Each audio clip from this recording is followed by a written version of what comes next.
আমি এখন আছি বাংলাদেশের সর্ববৃহত্তম তিস্তা ব্যারেজের উপরে।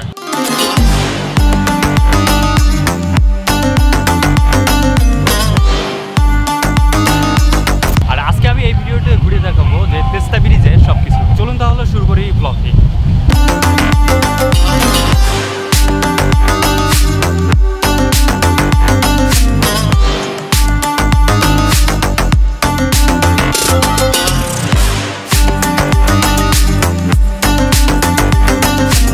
এই প্রকল্পটি রংপুর, দিনাজপুর এবং নীলফামারী জেলার 5,40,000 হেক্টর জমিতে সেচ প্রদান করে। তিস্তা নদীর উপরে তিস্তা ব্যারেজ।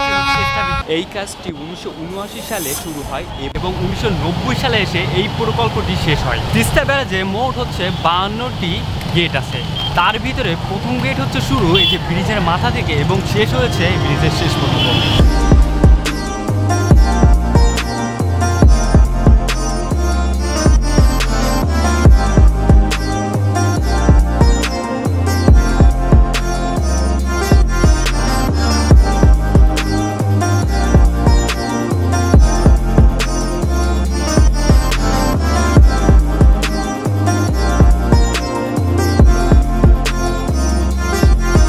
লালমনিরহাট জেলায় অন্যতম একটি পর্যটক কেন্দ্র হচ্ছে তিস্তা ব্যারেজ। হাতীবান্ধা উপজেলার দুয়ালি নামক স্থানে অবস্থান। রংপুর শহর থেকে দূরত্ব 61 কিলোমিটার। তিস্তা ব্যারেজ ও সেচ প্রকল্প নিয়ে গড়ে উঠেছে একটা বিনোদন স্পট।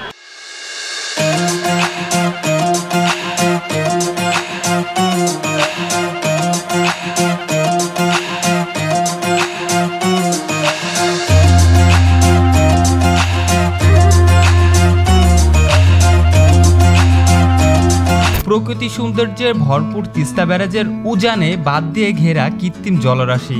শীতকালে এখানে প্রচুর পরিমাণ অতিথি পাখির আগমন ঘটে। দেখতে দেখতে চলে আসলাম ব্লগের একদম শেষ মুহূর্তে। দেখা হচ্ছে অন্য কোনো নতুন ব্লগে। যদি আপনারা আমাকে সাপোর্ট করতে চান তাহলে অবশ্যই আমার চ্যানেলটা সাবস্ক্রাইব করে রাখবে। আল্লাহ হাফেজ।